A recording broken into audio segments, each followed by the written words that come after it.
Baiklah murid-murid, kita telah sampai penghujung pembelajaran hari ini. Kita telah membincangkan kebaikan-kebaikan sikap amanah dalam diri seseorang. Sebelum itu, kita akan mengimbas kembali apa yang telah kamu faham dan capai pada hari ini. Iaitu, kamu dapat menyatakan 4 jenis ayat dalam perenggan isi, iaitu ayat topik, ayat huraian, ayat contoh dan ayat penegasan. Serta kamu dapat menulis satu perenggan isi yang lengkap menggunakan bahasa yang gramatis. Oleh itu, daripada pembelajaran tadi, cikgu mahu kamu mengisi exit ticket sebagai refleksi atau maklum balas pembelajaran kita pada hari ini, iaitu pertama, perkara yang dipelajari hari ini.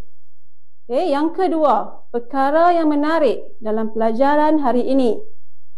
Akhir sekali, apakah soalan yang masih ada di fikiran kamu? Kamu boleh menjawab soalan pada exit ticket yang diberikan.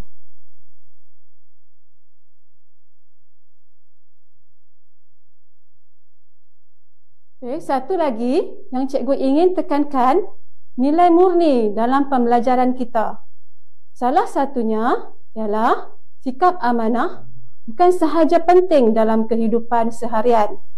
Cikgu harap kamu semua dapat mengamalkan nilai amanah sama ada ketika menguruskan wang, menjalankan tugas sebagai murid atau membantu rakan-rakan. Jangan lupa untuk menyiapkan latihan kerja rumah yang cikgu berikan tadi. Sekian sahaja sesi pembelajaran kita pada hari ini. Tahniah dan terima kasih atas kerjasama murid-murid sekalian. Kita akan berjumpa lagi pada sesi pembelajaran yang akan datang. Sekian, terima kasih.